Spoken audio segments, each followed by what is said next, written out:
د پخوا زمانې قصه ده. یو کلی کې یو ماشوم اوسېده. د هغه نوم الادین و.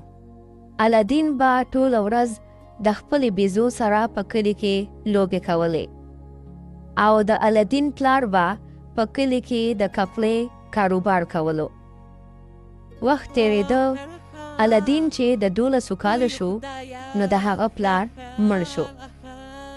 الادین به ډېر خپه و او پلار به یې ډېر یادولو. مورې ته مه خپه کېږه، د پلار دکان ته به د نن نه پس زه کار لزم. او د هغې نه پس الادین په ډېر کم عمر کې د پلار کاروبار سنبال که. یو ورځ الادین دکان کې لګیا و، کار یې کولو چې یو ناشنا سړی راوی. سلام علیکم بچی. وعلیکم السلام. تاسو مو نه پیژندې، تاسو څوک یې؟ بچی زه ستا تریم، د کلي نه بهر تلوم، اوس راغلم. ها کاکا چای بس کې که شربت و؟ راځه کښېنه. نه بچی کینم نه، خو تا زه یو پټ ځای ته بوځم او هلته کې خزانه ده. ها خزانه؟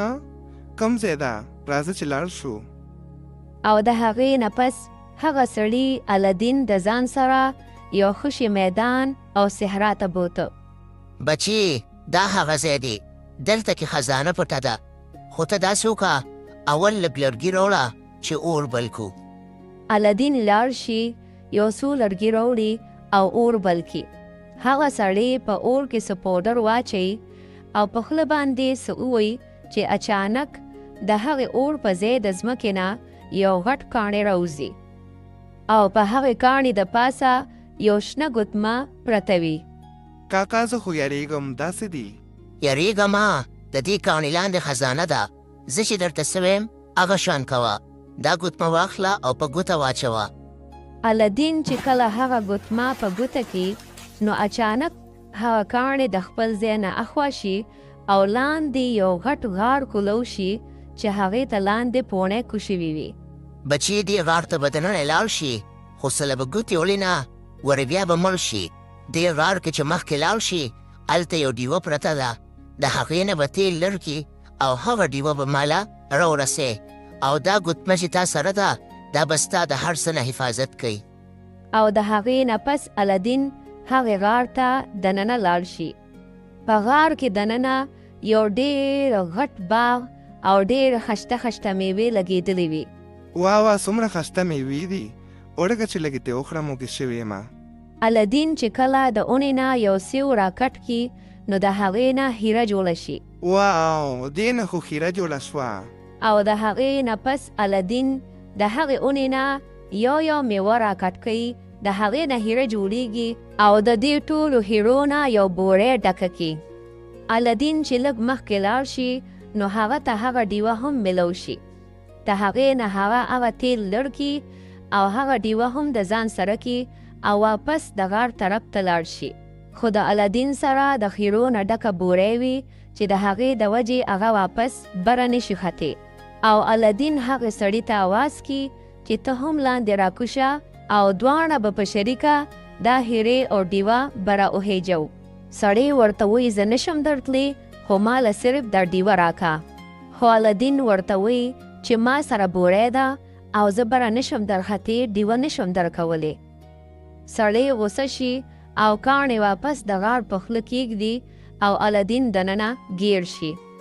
دغسې 2 ورځې تېرې شي، الادین په غار کې ګیر وي او د وتو لار ورته نه میلاویږي. الادین ته اچانک هغه شنه ګوتمه رایاده شي چې هغې له ګوتې یوسي نو الادین سره د هیرو غیب شي او د خپل کور مخې ته پیدا شي. او چې مور یې الادین وویني نو هغه هم ډېره خوشحاله شي.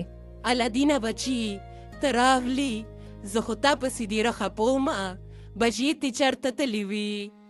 مورې ما ته یو سړي وي هلته خزانه ده، هغه سره تلومه، هغه بیا په غار کې بند کړو. داسې وی بچی ته بیا څنګه آزاد شوي؟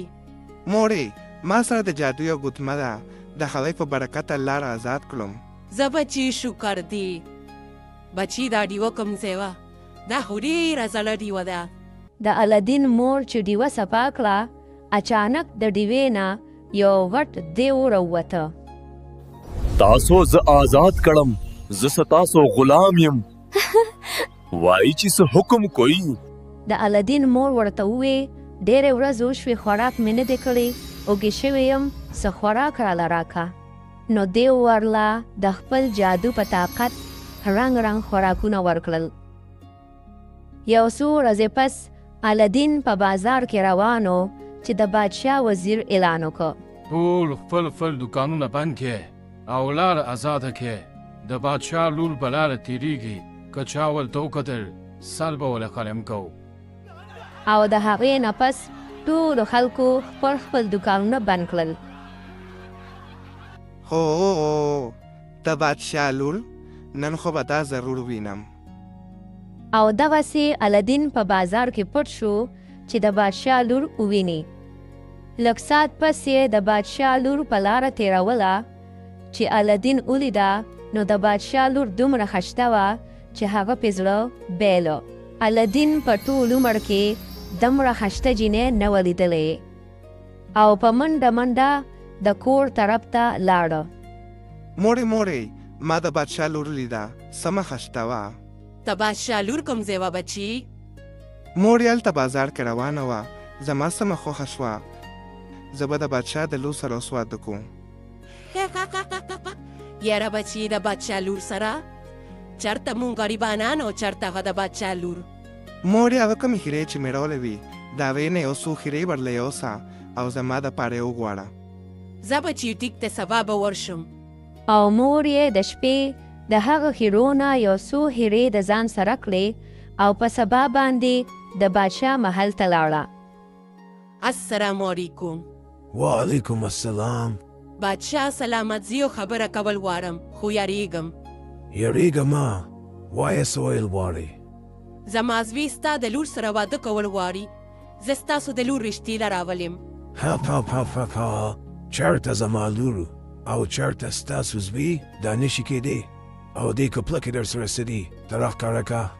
دا مې تاسو له په تحفه کې یو څو خیرې راوړې دي.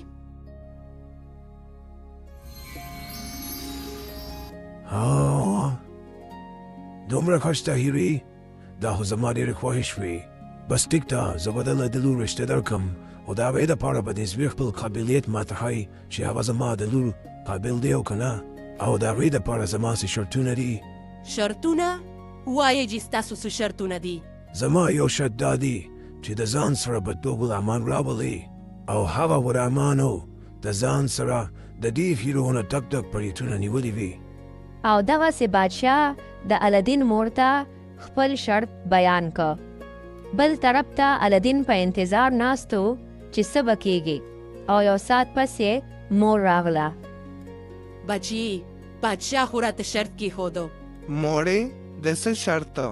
او د هغې نه پس د الادین مور الادین ته د بادشاه ټوله خبره بیان کړي. الادین ته هغه ډیوه رایاده شي. مور ته ووایي چې کیدی شي هغه دیو زموږ څه مدد وکړي او د هغې نه پس الادین هغه ډیوه راواخلي. الادین چې ډیوه صفا کړي نو د هغې نه دوباره بیا هغه دیو راوځي. دا ډیوه ستاسو لاس کې ده، زه ستاسو غلام یم. وایي چې څه حکم کوي؟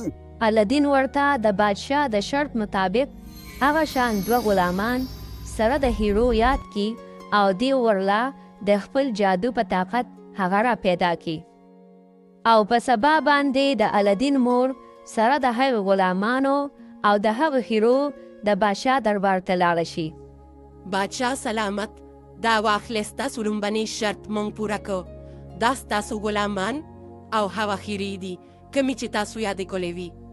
بلکل تاسو زه خوشحاله کړم او تاسو زما شرط پوره کړو. خو زما یو بل شرط هم دی. زما لور په محل کې د اوسېدو عادت ده. زوی ته دې وایه چې اول یو غټ محل جوړ کړه، نو بیا راشه زما لور به ورته زه واده کړم.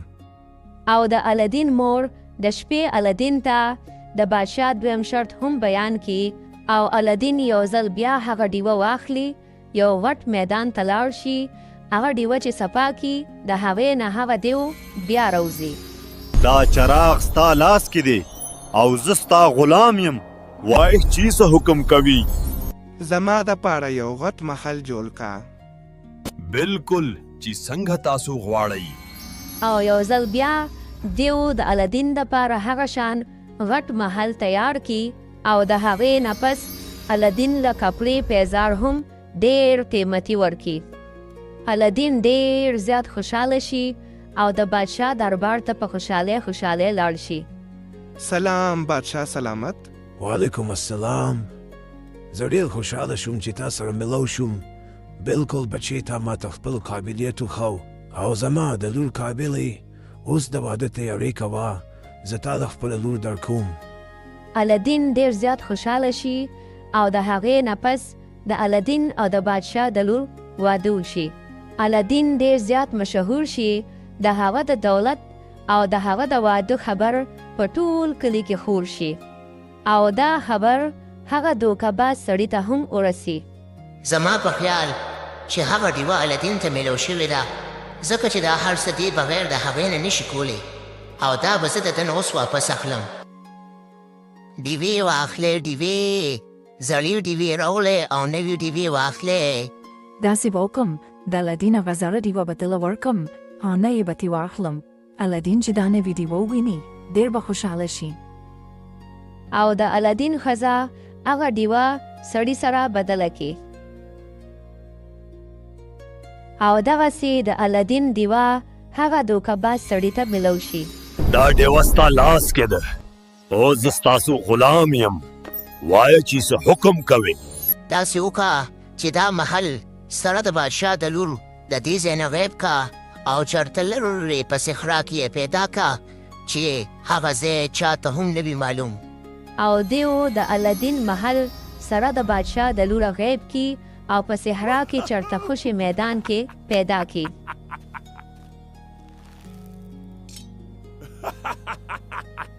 بادشاه ته چې دا خبر ورسی نو ډېر غوسه وي او الدین خپل محل ته راوغواړي. الدینه ستا د جادو د وجې نن زما لور غیبه ده. تا له 4 ورځې مهلت درکوم. په 4 ورځو کې به زما لور پیدا کړي او که 4 ورځو کې زما لور پیدا نه شوه نو سر به درنه پلم کم. او دغسې 3 ورځې تېرې شي. الدین په کلي کې کوڅه په کوڅه ګرځي خو د بادشاه لور پیدا نه شي. او اچانک الدین ته هغه خپله شنه ګوتمه رایاده شي چې د هغې په مدد سره الدین هغه محل ته ورسي. محل کې چې الدین خپله ښځه وویني ډېر خوشحاله شي. الدینه ښه ده چې راغلې. زه تا پسې ډېره زیاته خفه وم. او د هغې نه پس د الدین ښځه الدین ته ټوله قصه بیان کی. الدین په ټوله قصه پوه شي او ښځې ته غوږ کې پټ پټ خپل پلان بیان کی. چې کله شپه شي هغه دوکه‌باز سړی محل ته راشي. وایي ښه ده چې راغلې. زه خو دې محل کې یوازې سمه خفه ومه. اورېږه یو کپ چای درله پخوم. د دې ورځ خو ما انتظار کوو چې کله به زه د ستا د لاس چای څکم. ورشه یو پیاله چای راله راوړه. هو درېږه چې سم چل در سره وکړم. د مو سره دوکه کې دوکه‌بازه.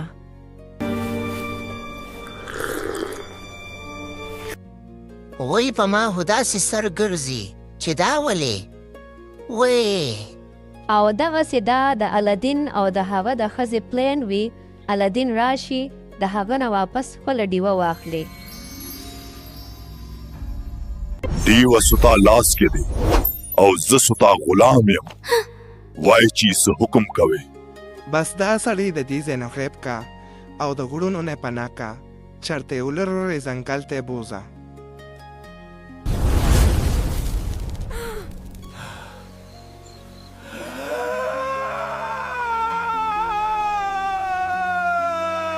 او د هغې نه پس هغه ډیوه الدین ته واپس ملو شي.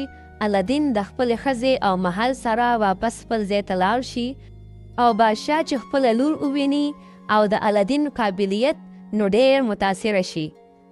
بچی زه اسم ډېر کمزوری یم او ته ډېر قابلې. د دې کورسۍ لایقې د نن نه پس زما په ځای ته بادشاهې. او دغسې الدین ته بادشاهي هم ملو شي.